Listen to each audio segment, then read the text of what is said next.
दीप शिखा online classes में आप सब संस्कृतज्ञों का हार्दिक स्वागत है। मैं एक बार फिर महिपाल स्वामी आज आपको आपके पाठ्यक्रम का प्रथम अध्याय संज्ञा प्रकरण से परिचित करवाऊंगा। इससे पहले हमारी एक क्लास हुई थी पाठ्यक्रम परिचर्चा, उसमें हमने एक निष्कर्ष निकाला था कंपैरेटिवली 2 पेपरों का अध्ययन करने के बाद में कि ये एक सुलझा हुआ टॉपिक है जिसमें से 9 प्रश्न आते हैं और वो बहुत ही इम्पोर्टेंट है, क्योंकि छोटे से टॉपिक से 9 प्रश्न आने का मतलब है कि ये बड़ा अंकदायी है।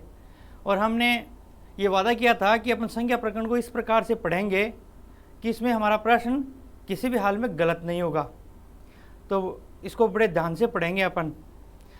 ये हमारा YouTube चैनल है दीप शिखा ऑनलाइन क्लासेज, और इसमें अगर आपको वीडियो पसंद आते हैं तो आप लाइक करें, शेयर करें, सब्सक्राइब करें और बेल आइकन को दबाएं ताकि अगला वीडियो आपके पास सबसे पहले पहुंच जाए। तो अपन आज पाठ्यक्रम में इसकी शुरुआत करते हैं संज्ञा प्रकरण की। और शुरुआत में हम देखते हैं कि सबसे पहले अपन माहेश्वरी सूत्र के बारे में पढ़ते हैं। ठीक है, आप हेडिंग दीजिए और मैं जो बता रहा हूँ उसका डिटेल से नोट्स बनाते जाइए। आप ये बातें छोटी छोटी बातें हैं, लेकिन आप 1, 2, 3 के क्रम में लिखते जाएंगे। एक सजा हुआ नोट्स होना चाहिए आपका ना, एकदम देखने से साफ स्वच्छ लाइनों में पॉइंटों में होगा ना, तो आप बार बार रिवाइज करेंगे तो आपका बहुत मन करेगा ना। उलझा हुआ सा नहीं होना चाहिए, कहाँ कुछ लिख दिया कहाँ कुछ लिख दिया, ऐसा नहीं। सीरियल से लिखो। कुछ चीज़ें जो मैं सिर्फ बोलूँगा लेकिन आपको लिखनी है वो, क्योंकि एग्जाम में आपको बैठना है, इसलिए वो चीज़ें आपको लिखनी है। और कुछ चीज़ें मैं लिख पाऊँगा, ठीक है ना। तो आप जो बातें हैं वो सारी की सारी नोट करेंगे, लेकिन वो करेंगे ऐसे सीक्वेंस में। तो माहेश्वरी सूत्रों की बात करें तो महर्षि पाणिनि ने इनको लिखा है। वो महामुनि वर्षाचार्य जी के आश्रम में रहते थे, ऐसी कथा प्रचलित है। और वहाँ पर काफ़ी दिनों तक उनको दिव्य ज्ञान की जब प्राप्ति नहीं हुई तो वो हिमालय चले गए और वहाँ जाकर के भगवान शंकर की उन्होंने तपस्या की। उस तपस्या से प्रसन्न होकर के भगवान शंकर ने, महेश्वर ने ये डमरू बजाया और डमरू से जो वर्ण निकले, ध्वनि निकली, उनको लिपिबद्ध कर दिया आचार्य पाणिनि ने। लेकिन आधुनिक विचारक है, उन्होंने कहा ऐसा नहीं है, ये उनकी स्वप्रज्ञा थी, ये खुद का ज्ञान था उनका। जो कुछ भी हुई मानव बुद्धिमत्ता की पराकाष्ठा है। बड़े वैज्ञानिक दृष्टिकोण में वैज्ञानिक तरीके से इनको लिखा है और इनसे व्याकरण की बहुत सी चीज़ें आसान हो गई। जब आगे आगे आप पढ़ते जाएंगे हर टॉपिक को तो आपको लगेगा कि वाकई में ये एक वैज्ञानिक दृष्टिकोण है, बिल्कुल व्यवस्थित ढंग से ये लगे हुए हैं और इससे आपको व्याकरण में बहुत आसानी होगी पढ़ने में। ठीक है, तो आज अपन इसकी शुरुआत कर लेते हैं। सबसे पहले अपन इनका वाचन करेंगे। अयुण, रीलरिक, एयोंग, अयोच, हैवरट, लंड, यमगणनम, जभय, गढ़दस, जबगढ़दस, खप, छटत, चटतव, कपय, ससरे और हल। इसमें ये झ हैं, आप इसको झ पढ़ना है, आपको थोड़ी सी प्रिंटेड मिस्टेक है ये। ठीक है, अब ये आपको नित्य वाचन करना है, कंठस्थीकरण करना है इनका, क्योंकि सारी ग्रामर इन्हीं पर टिकी हुई है। अब इसमें हेजिटेशन नहीं होना चाहिए। इसमें हेजिटेशन होगा तो सारी चीज़ों में धीरे धीरे हेजिटेशन बढ़ता जाएगा, हिचकिचाहट बढ़ती जाएगी। तो ये रोज़ पढ़ने हैं आपको, है ना, तो एकदम कंठस्थ हो जाएंगे। अब इनके अगर अपन एक एक चीज़ की एनालिसिस करें तो क्या क्या निकल के आता है इनसे, कि माहेश्वरी सूत्र हैं। आप हेडिंग दीजिए,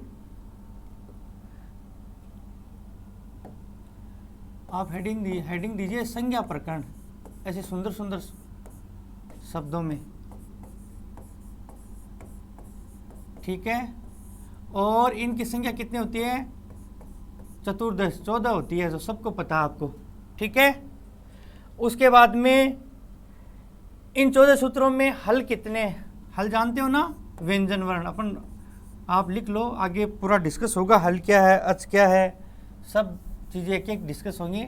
आप इसको ऐसे लिखो कि चतुर्दश एव हल। ठीक है, और बात करें तो क्या है, और ये कि शुरुआती 4 सूत्रों में, शुरुआती 1 से लेकर के 4 तक, है ना, ये सूत्र हैं। इनको ऐसे लिख लो सूत्र 1 से 4, 1 से 4 तक क्या है, अच्छे हैं, है ना। चीज़ें सामान्य है, लेकिन शुरुआत अपन यहीं से करेंगे ताकि अपन एक सरलात कठिनम प्रति जो शिक्षा सूत्र है उसको फॉलो करेंगे, है ना। ऐसे अटपटा सा नहीं पढ़ेंगे शुरू में। आपको स्पष्ट दिख रहा होगा, आप स्क्रीनशॉट भी ले सकते हैं इसका, ठीक है। आप स्क्रीनशॉट ले लीजिए, थोड़ा बड़ा कर देता हूं मैं इसको।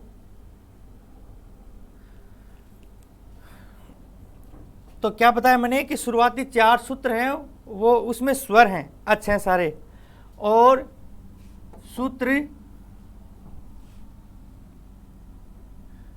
जो 5 है, 5वें सूत्र से लेकर के 14वें तक, कौन से तक, ऐसे सुंदर सा लिखो, 5वें से लेकर के 14वें तक सारे हल हैं, ठीक है, व्यंजन है, ठीक है। उसके बाद में सॉरी, ये 5वें से लेकर के और 14वें तक, हाँ, सारे हल हैं, ठीक है। उसके बाद में क्या है, और क्या हो सकता है कि 7वें सूत्र में सारे अनुनासिक वर्ण हैं, 7वें सूत्र में सारे अनुनासिक वर्ण हैं। और क्या है जी, और इसमें यह है कि सूत्र 10 में, 10वें सूत्र में सारे वर्ग के तीसरे हैं। ये चीज़ें आप लिखते जाओ साथ साथ में कि 7वें सूत्र में पंचम वर्ण है, 10वें सूत्र में तृतीय वर्ण है, ठीक है। उसके बाद में और क्या निकल सकता है इसमें और है कि 13वां और 14वां है ना, इस सूत्र में ऊष्म वर्ण है, ठीक है। और इसमें क्या एनालिसिस कर सकते हैं अपन, और इसमें यह हो सकता है कि जो 14 माहेश्वरी सूत्र हैं उनमें कितने वर्ण स्वर हैं और कितने व्यंजन हैं। इस तरीके एक एक चीज़ को, जैसे फूल की पत्तियां तोड़ते हैं ना एक एक, वैसे एक एक चीज़ को आपको लिखना है, डिटेल से लाइन टू लाइन लिखना है। तो आपको देखना है कि इसमें कितने वर्ण आ गए और 5 से लेकर के 14 सूत्र तक कितने वर्ण आ गए, ठीक है। अंतिम हल कितने आ गए 5 से लेकर के 14 तक, और बिना हलंत वाले कितने आ गए। ये सब चीज़ें आप अलग अलग एक एक लाइन टू लाइन लिखेंगे। यहाँ तक बात अपने लगभग पूरी हो गई। अब आगे चलते हैं, अपन इसको बढ़ाते हैं पाठ को आगे। और अपना पहला जो सूत्र है वो क्या है, हलंत्यम, बहुत इंपॉर्टेंट सूत्र है। यहाँ से अब रफ्तार पकड़ेगी आपकी गाड़ी और बड़े ही आप गहनता से इसको सुनेंगे। संज्ञा प्रकरण का पहला सूत्र है हलंत्यम। सबसे पहले इसका प्रश्न बनता है, आप 1 नंबर लगाइए यहाँ पर और लिखिए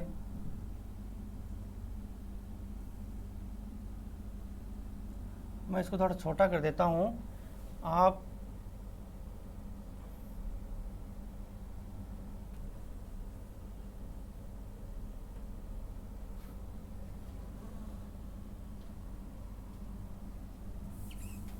हाँ, हलंत्यम, ठीक है। ये कैसा सूत्र है, सबसे पहले अपन इसकी एक एक चीज को डिस्कस करेंगे। तो क्या लिखेंगे, दिख रहा होगा, साफ स्पष्ट दिख रहा होगा, हलंत्यम। तो हलंत्यम है संज्ञा सूत्र। कैसा है, संज्ञा सूत्र है ये। सबसे पहले प्रश्न यही बनेगा कि हलंत्यम सूत्र है वो कैसा सूत्र है, क्योंकि सूत्र के 6 प्रकार होते हैं, उनमें से पहला प्रकार जो है संज्ञा सूत्र वो है ये। इससे कौन सी संज्ञा होती है, अगर संज्ञा होती है तो कोई संगी भी होगा, इसके संगी भी होंगे। तो यहाँ पर आप प्रश्नवाचक चिन्ह लगा लो, ये हम डिस्कस करेंगे। पहला प्रश्न ये बनाए कौन सा सूत्र है, संज्ञा सूत्र है, ठीक है ना। फिर क्या है, अगला 3 नंबर पर लिखो, ये इत संज्ञा विधायक, इत संज्ञा विधायक सूत्र है। आपको परीक्षा में पूछेगा कि इत संज्ञा विधायक सूत्र कौन सा है, वो 4 ऑप्शन देगा, हलंत्यम देगा, ऐदर्शनम लोपय देगा और इत तस्य लोपय देगा। इस प्रकार से वो अपने दिमाग से पेपर सेटर है वो लिखेगा। तो इत संज्ञा विधायक कौन सा है, हलंत्यम। कैसा सूत्र है, संज्ञा सूत्र है, ठीक है। और क्या क्या बातें हैं इसमें, जो फोर्थ बात है वो क्या है, कहता क्या है सूत्र, वो कहता है कि हली अंत्यम, वो क्या कहता है, हली सप्तमी तत्पुरुष समास है, क्या कह रहा है सूत्र, हली अंत्यम, हलों में अंतिम, ये इतना ही बोलता है, सिर्फ ये इतना ही बोल रहा है सूत्र कि हली अंतिम, हलों में अंतिम, हलों का मतलब व्यंजन, जिसको अंग्रेजी में कॉन्सोनेंट बोलते हैं, तो हलों में अंतिम। ठीक है, चौथी बात ये लिख ली। पांचवी बात अपन और क्या लिखेंगे इसके बारे में, पांचवी बात ये लिखेंगे अपन, एक हिंदी में जनरलाइज बात लिखेंगे जिसको आप जीवन में कभी नहीं भूलेंगे। इसमें लिखो, उपदेश में हमें जहाँ कहीं भी अंतिम हल मिलेगा तो वह इत्संज्ञक होगा। ये लाइन बड़ी इंपॉर्टेंट है, इसी से तुम इसके सार को, इसके आत्मा को पकड़ जाओगे और कभी नहीं भूलोगे। क्या लिखोगे, उपदेश में कभी भी हमें अंतिम हल मिलेगा तो वह निश्चित रूप से इत्संज्ञक होगा, उसकी इत्संज्ञा होगी। ठीक है, ये हिंदी में लिख लो, उपदेश में हमें कभी भी या जब भी अंतिम हल मिलेगा तो वो इत्संज्ञक होगा। परीक्षा में क्या आ सकता है, कैसे घुमा सकता है प्रश्न को, वो एक लाइन देगा कि उपदेश में जो हल होता है वो संज्ञक होता है, तो आप कह दो कि हाँ उपदेश में हल होता है वो इत्संज्ञक होता है। इतना ही फर्क होता है कि एग्जाम क्या है, फाइट करना एक आर्ट होती है और वो डिपेंड करती है कि आप पेपर को अटेम्प्ट किस तरीके से कर रहे हो। वो कह देगा कि उपदेश में, ऐसे एक प्रश्न दे देगा, उपदेश में हल होता है ना, डैश डैश। अब उपदेश में हल इत्संज्ञक नहीं होता भैया, उपदेश में अंतिम हल इत्संज्ञक होता है। ये बात आप बॉक्स में नोट कर लो, छोटी सी बात में उलझा देगा पेपर सेटर।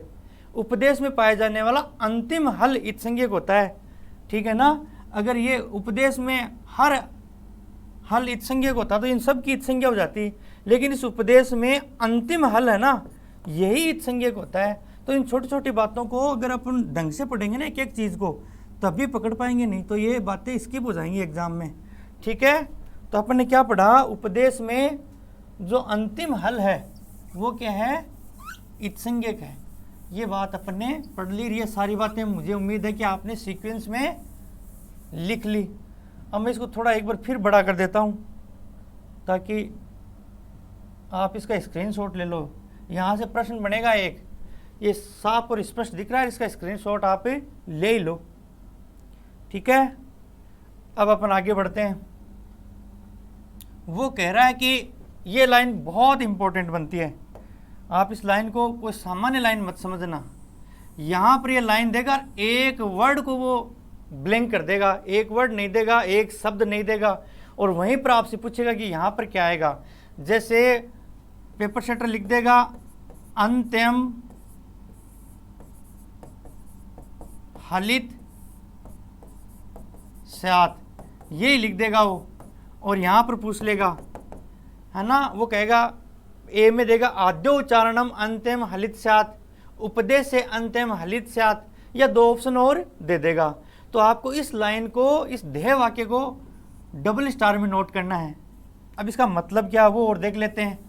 ठीक है, इसका नंबर की जो आपने नंबरिंग लगाई है ना, उसी नंबरिंग के आगे एक नंबर और डाल लो और लिखो, क्या लिखोगे, क्या लिखोगे कि उपदेश में अंतिम हल कोमा व्यंजन, इसको ब्रैकेट में कर लो, व्यंजन को ब्रैकेट में कर लो। उपदेश में अंतिम व्यंजन की इत्संज्ञा होती है, उपदेश में अंतिम व्यंजन की इत्संज्ञा होती है। अंतिम वर्ड को याद रखना। अब अगला प्रश्न ये बनता है, उसके आगे नंबरिंग लगा के लिखो, किम नाम उपदेशम, किम नाम उपदेशम, किम इसे लिखो नंबरिंग लगा करके, किम नाम उपदेशम। ये छोटी सी बात पूछ लेगा वो आपसे, उपदेश क्या है, ठीक है, उपदेश क्या है। तो क्या हो सकता है उपदेश, किसको उपदेश माने अपन, जिस उपदेश में पाए जाने वाला अंतिम व्यंजन वर्ण की इत संज्ञा अपन करेंगे, वो उपदेश क्या है। तो आद्यो उच्चारणम, आद्यो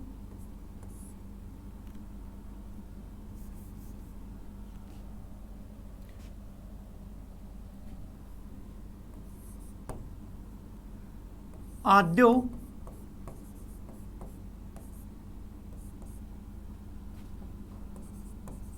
उच्चारणम, आद्यो उच्चारणम उपदेशम। बड़े ही ध्यान से सुंदर सुंदर राइटिंग में लिखना है, आद्यो उच्चारणम उपदेशम। प्रारंभिक उच्चारण, जो प्रथम उच्चारण है वही उपदेश है। अब ये प्रथम उच्चारण क्या है, आद्य उच्चारण क्या है ना। तो अपन क्या लिखेंगे, इसी के आगे ऐसे लगा करके एरो, आद्यानाम, आद्यानाम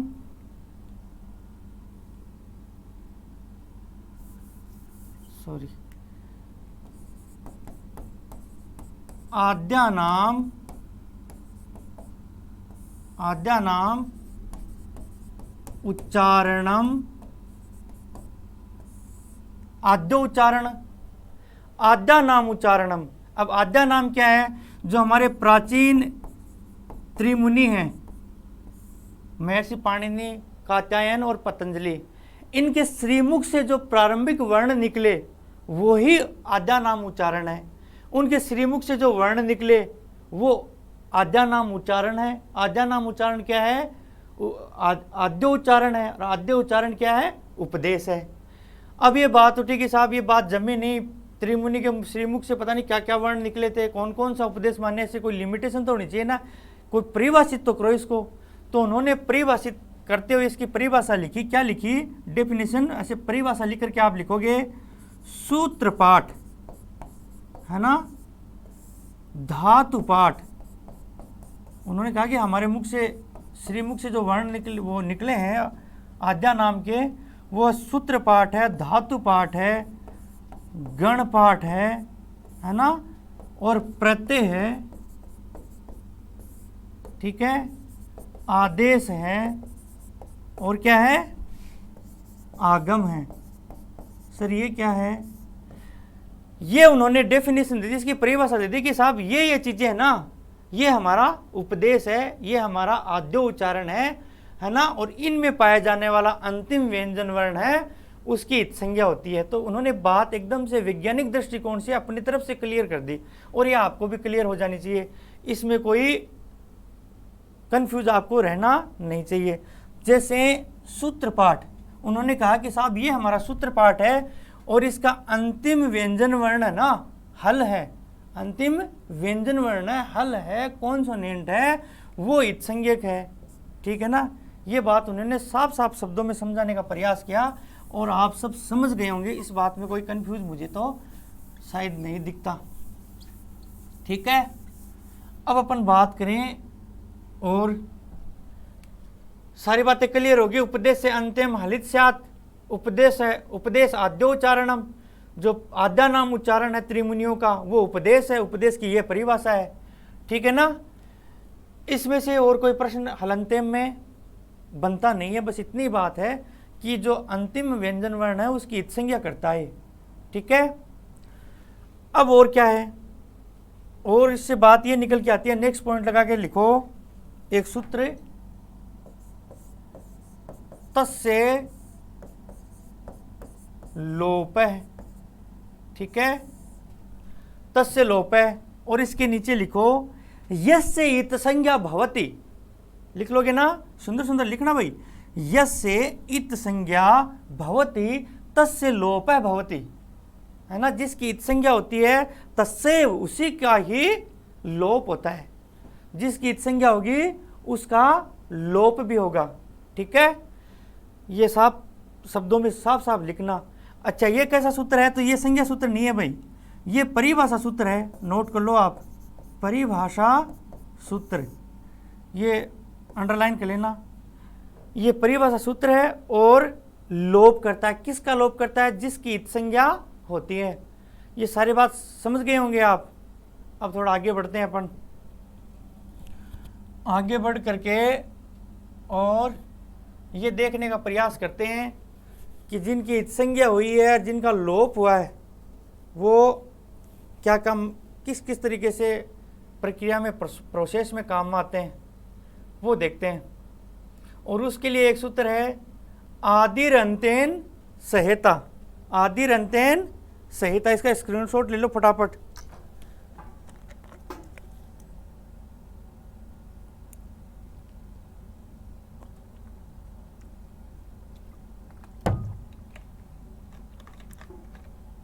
आदिर अंतेन सहेता, इसको देखो, पदच्छेद करते हैं इसका, बड़ा मजा आएगा। यहां से दूसरा प्रश्न पिकअप हो जाएगा, आपको डबल स्टार कर लो इसको, 2 स्टार, और साफ शब्दों में लिखो, आदि ही अंतेन अंतेन और सह और इत, ये पदच्छेद है इसका। ठीक है, अंतेनेता सहित आदिर मध्यगानाम स्वस्य च संज्ञासात। ये तो ध्येय वाक्य है, इसको तो छोड़ना ही नहीं है। ये जो सूत्र के नीचे जो पदच्छेद है ना, इसको तो आपको बस स्कैन कर लेना है, क्योंकि ऐसी कैसी लाइन मिलेगी, एक वो यहाँ से छोड़ देगा, है ना, और इसको आपको फिलअप करना हो तो ये बड़ा ध्यान से करना है। यहाँ से बहुत प्रश्न आते हैं, बहुत प्रश्न आते हैं ना, बच्चे जब इसकी समझ होती है ना, तभी आप इसको कर पाते हो। तो ये कहता है अंतिम इत सहित, लाइन का मतलब क्या है? अंतिम इत सहित प्रारंभिक और बीच के वर्ण हैं, उनमें वो प्रारंभिक है, वो खुद की और बीच के वर्णों की संज्ञा करता है। ठीक है ना, समझ गए आप? प्रारंभिक और अंतिम, इसको ऐसे समझो, सिंपल भाषा में समझो। तुम ऐसे समझ नहीं पाओगे, ये तो आपको याद करनी है, और जब समझ जाओगे तो याद भी हो जाएगी। लेकिन ये मिसिंग वर्ड जब आएगा ना आपको, उसको मत भूल जाना, यहाँ से प्रश्न बनेगा। वो कहता है कि पहला अंतिम के साथ में, ठीक है ना, पहला अंतिम के साथ, अंतिम कौन सा? इत संज्ञक। पहला वर्ण है वो अंतिम इत संज्ञक के साथ में, इत के साथ में। ठीक है, कैसे समझाऊं मैं आपको? ये कहता है कि ये मान लो कि पहला वर्ण है और वो ये अंतिम वर्ण है, ऐसे मान के चलो आप, एक डायग्राम में से समझ में आ जाएगा। वो कहता है कि पहला और अंतिम साथ में है, ठीक है, और जो बीच के वर्ण हैं, बीच के वर्ण हैं, वो बीच वाले वर्ण और पहला खुद, ये संज्ञ होते हैं। बात समझ में नहीं आई? देखो, बात ऐसे समझ में आएगी, इसका मतलब है कि पहला और अंतिम साथ में है। ये लाइन यही कहती है, पहला और अंतिम तो साथ में है। पहला क्या? पहला वर्ण और अंतिम वर्ण साथ में है, और इन दोनों के बीच में, इन दो मध्यगा नाम का मतलब है इन दोनों के बीच में जो वर्ण आएंगे, वो बीच वाले वर्ण और ये पहला वर्ण, आदि स्वस्य का मतलब है ये पहला खुद, और इसके साथ जो बीच के वर्ण है, वो क्या होते हैं? संज्ञ होते हैं। वो क्या होते हैं? संज्ञ होते हैं। फिर समझ में नहीं आई बात? चलो मैं और सरल तरीके से समझाऊं, इसको आप स्किप मत करना। मैं एज इट इज जो डायग्राम बना रहा हूं वो आप बना लीजिए। जब भी आपको इसको 3-4 दिन बाद में उलझोगे ना आप इस लाइन में, तो इस डायग्राम से आसानी से समझ जाओगे। देखो, ये पहला वर्ण है, इसको पहला वर्ण मान लो आप, ठीक है, और ये मान लो अंतिम वर्ण, ठीक है, और ये दोनों साथ में है। ऐसे डायग्राम बनाओ, ये दोनों प्लस का चिन्ह लगा दो, मतलब ये दोनों साथ में है, और ये इनके बीच के वर्ण है, ये इनके बीच के वर्ण है, ये बीच का है, ये बीच का है, ये बीच का है, ये बीच का है, ये बीच का है, ये बीच का है। और ये कहता है कि ये पहला वर्ण खुद और ये बीच वाले वर्ण ये बाहर आती हैं, ये पहला खुद और ये बीच वाले वर्ण बाहर आती हैं, ठीक है ना, खुद भी है और इसके साथ बीच वाले वर्ण। अब ये देखो, डायग्राम से ये पता लगता है कि ये बीच वाले वर्ण और खुद का, जब बीच वाले वर्ण आ जाते हैं तब इसका पहले का और अंतिम का कोई रिलेशन नहीं होता, ठीक है। पहला और अंतिम दोनों साथ में है और बीच वाले और पहला वर्ण है वो संज्ञा है। और अच्छे तरीके से समझाऊंगा इसको, जैसे वो कहता है कि ये है अक, ठीक है। ये कहता है कि पहला और अंतिम वर्ण है ना, पहला और अंतिम इत, पहला और अंतिम इत संज्ञक है ना, वो साथ में है, तो अक हो गया ना। इसी प्रकार से अच हो गया। पहला और अंतिम इत दोनों साथ में है, और इनके बीच में क्या है, अक के बीच में क्या है, ए ई उ णे री ली क्या, यही तो अक है ना। ध्यान से सुनो, बड़ा माइन्यूट ऑब्जर्वेशन के साथ में। ये अंतिम हल है, ये अंतिम हल है। हलंत्यम सूत्र के अनुसार इन दोनों की इत संज्ञा हो गई, और तस्य लोपे से इनका लोप हो गए। इनको मिटाने का पूरा हक है अगर मिट जाए तो, है ना। ये मिटेंगे तो एक दो को साथ में और लेके मिटेंगे तो, लेकिन मिटा देते हैं आपके कंफ्यूज को दूर करने के लिए। ये री है और ये री है, और ए ई उ, उन दो का लोप हो गया हलंत्यम और तस्य लोपे से। और ये संज्ञा हैं, ये बीच वाले वर्ण हो गए ना, ए ई उ ण री ली क। तो यहाँ लास्ट में क था ये, जिसको अपने मिटा दिया। तो ये पहला और ये अंतिम, ये बीच वाले वर्ण है। तो ये बीच वाले वर्ण और ये पहला, ये सारे संज्ञा हैं, ये सारे संज्ञा हैं, ठीक है ना। संज्ञा और संज्ञा समझ गए ना। और क्लियर कर दूंगा, थोड़ा थोड़ा आगे बढ़ने दो मेरे को, सारी बातें क्लियर हो जाएंगी। ये सब मैं इसलिए बता रहा हूँ, वो पेपर सेटर आपको यहाँ से उलझाने का प्रयास करेगा। वो क्या कहेगा, ये कहेगा आपको कि भैया, क्योंकि आपने जो रट रखा है ना, वो जो रट रखा है वो ये रट रखा है कि उपदेश में पाए जाने वाला अंतिम हल वर्ण है ना, व्यंजन वर्ण, वो इत्संज्ञक होता है और उसका लोप हो जाता है, और वो आपको ये दे देगा प्रश्न। इसके लिए मैं प्रयास कर रहा हूँ। कहाँ उलझाएगा उसको मैंने पहले से ही लगभग आइडेंटिफाई कर रखा है कि आपको इस बार कहाँ उलझाएगा। वो कहेगा प्रत्याहार संज्ञा बनाने के प्रक्रम में, ये लाइन आप ऐसे लिखो आप, प्रत्याहार संज्ञा बनाने के प्रक्रम में अंतिम हल वर्ण होता है। वो ऑप्शन में देगा संयुक्त, वो ऑप्शन में देगा वियुक्त, वो ऑप्शन में देगा लोपित, और वो ऑप्शन में देगा इत्संज्ञक।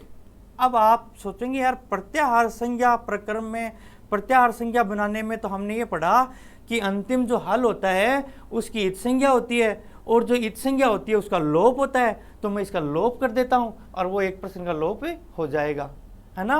क्योंकि जो प्रत्याहार संज्ञा है उसमें जो अंतिम हल है वो उसके साथ रहता है, जैसे अक में रहा है, अच में रहा है, हल में रहा है ना। और भी कोई आप प्रत्याहार बनाएंगे तो उसमें साथ रहेगा।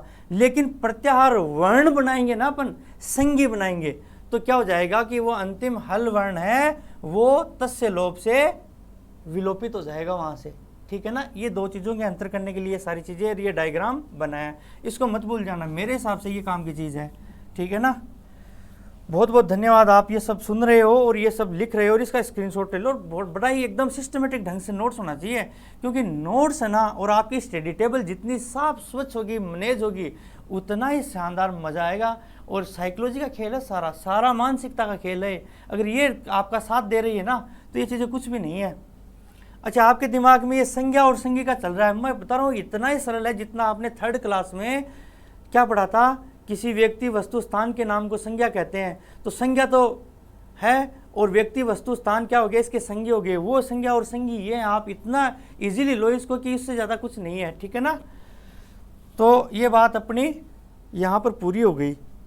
अगर इस बात में कुछ अधूरापन है, कुछ एम्बिग्यूटी है, कुछ स्पष्ट नहीं है, कुछ समझ में नहीं है, तो मेरे इस चैनल पर आप कमेंट लिख दें और इससे बेहतर करने का प्रयास करूँगा, ठीक है।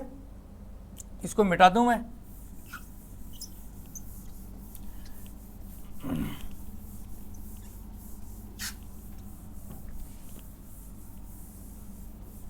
अब ये जो 2 सूत्र पढ़े हैं, इनकी थोड़ी बहुत क्रियान्विति कर लेते हैं अपन, ठीक है। इसकी क्रियान्विति करने में भैया कहता क्या है, अपन को ऐसा करना पड़ेगा, एक सुंदर सी टेबल ड्रॉ करनी पड़ेगी, सुंदर सी टेबल की जरूरत है यहाँ पर।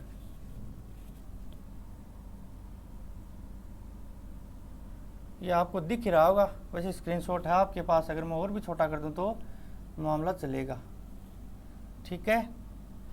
ऐसा अपन करते हैं, एक टेबल बनाते हैं सुंदर सी, ये जी एक टेबल है,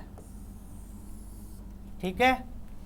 और इसमें अपन टाइटल देंगे, क्या देंगे टाइटल, टाइटल इसमें ये देंगे सुंदर सा, एक तो देंगे जी प्रत्याहार, है ना, और इसको ब्रैकेट में लिखेंगे संज्ञा, और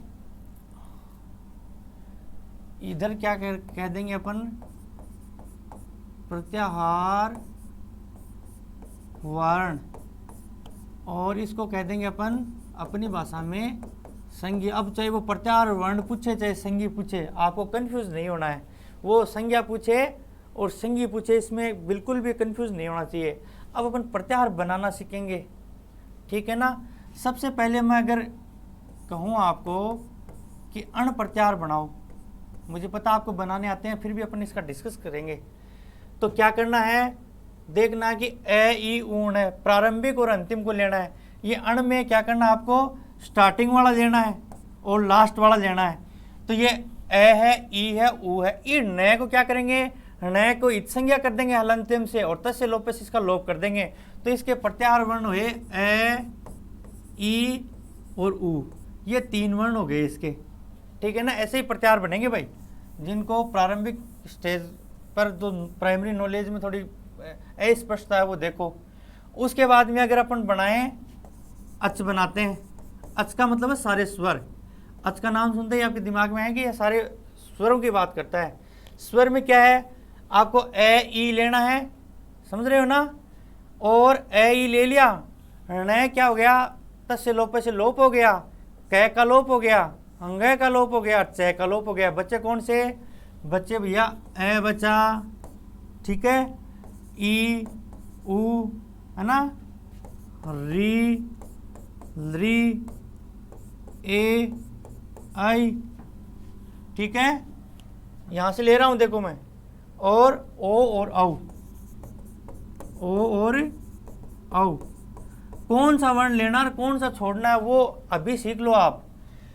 मैंने अच प्रत्याहार बनाने के लिए लास्ट वाले जो हलित वर्ण है ना, उनकी इत संज्ञा करके तस्य लोप से लोप कर दिया, तो वो तो खत्म ही हो गए, समाप्त हो गए, और बाकी के मैंने सीक्वेंस में लिख दिए। इसी प्रकार से अपन क्या बनाए, है ना, यण प्रत्याहार बनाते हैं, यण। तो यण में क्या होगा, ये से स्टार्ट करेंगे, कोई जरूरी नहीं कि अपन प्रत्याहार संज्ञा बनाए तो वो पहला वर्ण नहीं होना चाहिए, वो बीच में कहीं से भी बना सकते हो आप, है ना। देखो भाई, आपको दिख नहीं रहा, मैं दिखाता हूँ आपको, हर तरीके से क्लियर कर लेते हैं बातें अपन। ये जो यण है ना, ये यण प्रत्याहार, यण संज्ञा, इसमें क्या है, अपन यहां से भी स्टार्ट कर सकते हैं, कोई जरूरी नहीं कि ऐसे ही हो, बीच में कहीं से भी। तो यण प्रत्याहार बनाएंगे अपन, तो क्या लिखेंगे सुंदर सुंदर अक्षरों में, ये, व, रे और ये ल, ठीक है ना। तो ये अपना यण बन गया, इनको अंतस्थ कहते हैं। तो सारे अंतस्थ किस में है, यण प्रत्याहार में है। यण प्रत्याहार संज्ञा में क्या है, जो आप अंतस्थ पढ़ते हो ना, वो सारे के सारे हैं। समझ रहे हो बातों को, क्लियर सी हो रही है क्या, या ये स्क्रीन घूम रही है, वैसे ही घूम रहे हो, मुझे कमेंट करके बता जरूर देना भैया। उसके बाद में अपन बात करें कौन से प्रत्याहार की कर लें, यम प्रत्याहार की कर लें, यम की। तो इसमें क्या है, यम न, तो सारे जो पंचम नासिका वर्ण है ना, वो यम प्रत्याहार में आ गए। ठीक है ना, 5 ही तो होते हैं ना, ये 5 आ गए। उसके बाद में अपन क्या बनाए, अपन बनाते हैं भस प्रत्यय, झस प्रत्यय। झस प्रत्यय में क्या होता है कि अपना झ भ, और देखो गलती मत कर देना, परीक्षा में आप अगर इसका अभ्यास नहीं करोगे तो आपकी अंगुलियां से कांपेंगे, और कांपती हुई अंगुलियों में कोई न कोई वर्ण स्किप कर जाएगा और वहां पर आपका ये गलत हो जाएगा, क्योंकि पेपर सेटर को पता है कि ये सब तो बच्चे रट के बैठे हैं, लेकिन उसको ये प्रश्न क्यों देता है, वो इसलिए देता है, उसको पूरा विश्वास है कि बच्चा कहीं ना कहीं स्किप करेगा ही करेगा, और स्किप करेगा तो उसका काम आसान हो जाएगा। उसको छटनी में, उनको तो छटनी करनी है, उनको तो जो आप 5-7 लाख बच्चे बैठोगे उनमें से कुछ अच्छे बच्चे निकालने हैं, तो वो तो जानबूझ के स्किप करवाना चाहते हैं।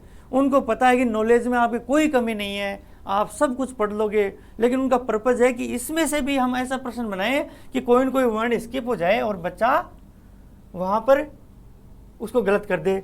तो झ भ ये को अपन मिटा देंगे, और झ भ घ ढ और ध, ये सारे चतुर्थ वर्ण आ गए। तो इसमें सारे स्वर हैं, इसमें अंतस्थ हैं, इसमें पंचम है, और झस में क्या है, सारे चतुर्थ वर्ण हो गए। एक और बनाते हैं अपन जस प्रत्यय, जस प्रत्याहार संज्ञा। तो इसमें सारे चतुर्थी आ जाएंगे, ज ब ग ड और द, ठीक है ना, ये पांचों वर्ण वर्ग के तृतीय हैं, ठीक है। हल में सारे व्यंजन हो जाएंगे, हल प्रत्याहार संज्ञा में क्या हो जाएंगे, सारे के सारे व्यंजन वर्ण हो जाएंगे। इस तरीके से आपको प्रत्याहार बनाना आ गया होगा। मुझे पूरी उम्मीद है कि आप इसको सीख चुके हैं। अब सीखने से तो कुछ होगा नहीं, मेरा ऐसा मानना है कि अगर एग्जाम में आपको इसमें 9 में से 9 प्रश्न अटेम्प्ट करने हैं तो ये एक लिस्ट है, स्क्रीनशॉट ले लो अगर ले पाओ तो, नहीं आपके पास जो उपलब्ध बुक है ना उनमें सब में है। ये 44 प्रत्याहार हैं, प्रत्याहार संज्ञा है, इनकी एक आज ही लिस्ट बना लो, ऐसे 10 लिस्ट बनाओ। कितनी? 10। ये तो प्रत्याहार संज्ञा है और ये संज्ञा है। 10 लिस्ट आज बना दो, आज एक कर लो, फिर 10 दिन बाद में एक कर लो, ऐसे करके 10 बार इनका आप अभ्यास करोगे बनाने का, तब बातें एकदम क्लियर हो जाएंगी। आज ही इनकी 10 लिस्टें बना करके छोड़ दो, जब भी मन करे एक इंटरवल के बाद में इनको बनाओ। आपको लगेगा ना मेरे को आ रहा है, मैं बना सकता हूँ, फिर बनाओ, क्योंकि हमारा अनुभव है कि ऐसा अभ्यास करने से ये चीज़ें क्लियर हो पाती है, नहीं तो आप तनाव में इसको स्किप कर जाओगे एग्जाम में, ठीक है। वहीं चलते हैं अपन जहाँ बात कर रहे थे, यहाँ चल रही थी अपनी बात। अब वो पूछेगा आपसे पेपर सेटर की किम नाम प्रत्याहार है, वो आपसे पूछेगा कि प्रत्याहार ये कहानी पढ़ तो रहे हो, और वो 4 इस तरीके के ऑप्शन देगा कि आप भी सोचोगे यार मैं कौन सा करूं। किम नाम प्रत्याहार, देखो नंबर लगा करके लिखोगे आप, किम नाम प्रत्याहार है, नंबरिंग होती है लाइन टू लाइन तो थोड़ा अधिगम प्रभावी होता है। किम नाम प्रत्याहार है, प्रत्याहार की क्या परिभाषा है, तो लिख लो भाई, इंपॉर्टेंट है तो मैं थोड़ा दूसरा कलर चूज कर लेता हूँ आपके लिए, है ना, मन भी लगा रहेगा, अलग अलग कलर होंगे तो। संक्षिप्यन्ते ऐसे कैसे लिख दो भैया, वर्णा अत्रेति अत्रेति प्रत्याहार है, प्रत्याहार है, प्रत्याहार संज्ञा ना। संक्षेप में वर्णों का कथन ही प्रत्याहार है, संक्षेप में वर्णों का कथन ही प्रत्याहार है। स्क्रीनशॉट ले लो, तुरंत ले लो, काम की चीज है।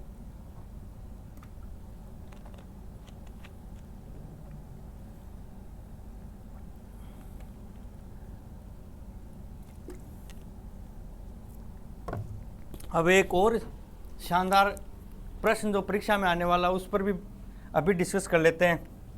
क्या है वो, कहेगा कि इत्संज्ञक कितने वर्ण हैं, बताओ कितने हैं, बताओ आप, मिटा देता हूं इसको। इत्संज्ञक वर्ण बताओ, इत्संज्ञक वर्ण बताओ, तो आप बताओगे इत्संज्ञक वर्ण कितने हैं, 14 हैं साहब, आपने बताया, लेकिन आज से एक 1+ कर लो, एक और कर लो और 15 लिखो, ठीक है, और यहाँ पर 3 स्टार लगा लो भाई, स्टार का बहुत इंपॉर्टेंट है, देखने में आसानी होगी, अंडरलाइन कर लो। इत संज्ञा के वर्ण केवल 14 नहीं है, एक और है वो 15 है। अच्छा, वो परीक्षा में पूछेगा इत संज्ञा के वर्णा भवंती, इत संज्ञा के वर्ण होते हैं, वो पहले ऑप्शन में देगा हल, दूसरे में देगा अच, तीसरे में देगा हल अच, है ना, इसमें से कोई नहीं से वो बना सकता है ना। तो आपको घुमाने के लिए वो कहेगा, तो आप क्या बताओगे, इत संज्ञा के वर्ण व्यंजन होते हैं, और क्या होता है, और अच भी होता है, स्वर वर्ण की भी इत संज्ञा होती है ना। ठीक है, याद रखोगे, 15 हैं, केवल ये 14 याद मत रखना, एक और निकाल रहे हैं अपन, अब सारे मिलकर के एक और निकालेंगे, और ये भी तय करेंगे कि केवल इत संज्ञा हलों की नहीं होती, अचवर्ण की भी होती है ना।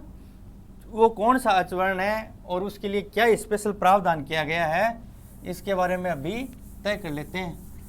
नोट्स जितना सुंदर होगा ना, उतनी अच्छी रैंक है, ये मेरी बात मान के चलना।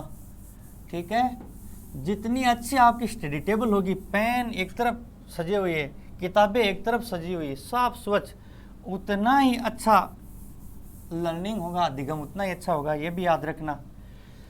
देखो भाई, वो आगे नोट डाल लो एक, और 3 नंबर लगा लो, हलंतेम हो गया, ये हो गया, ये तीसरा सूत्र है अपना। अपन लिख देते हैं उपदेशे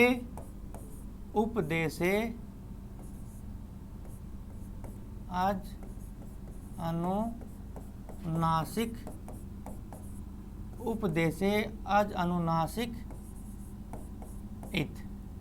ठीक है, उपदेशे आज अनुनासिक इत, इस सूत्र को हम पढ़ेंगे तो हमें पता लगेगा कि उपदेश में केवल हल ही नहीं, कोई स्वर वर्ण है उसकी भी इत संज्ञा होती है।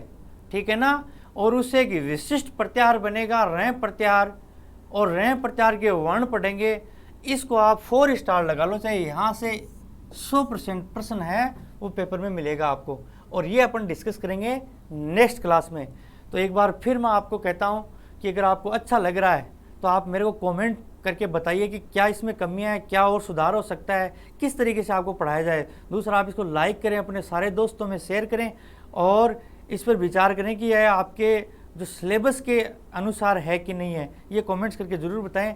धन्यवाद आप सबका। जय हिंद, जय संस्कृत।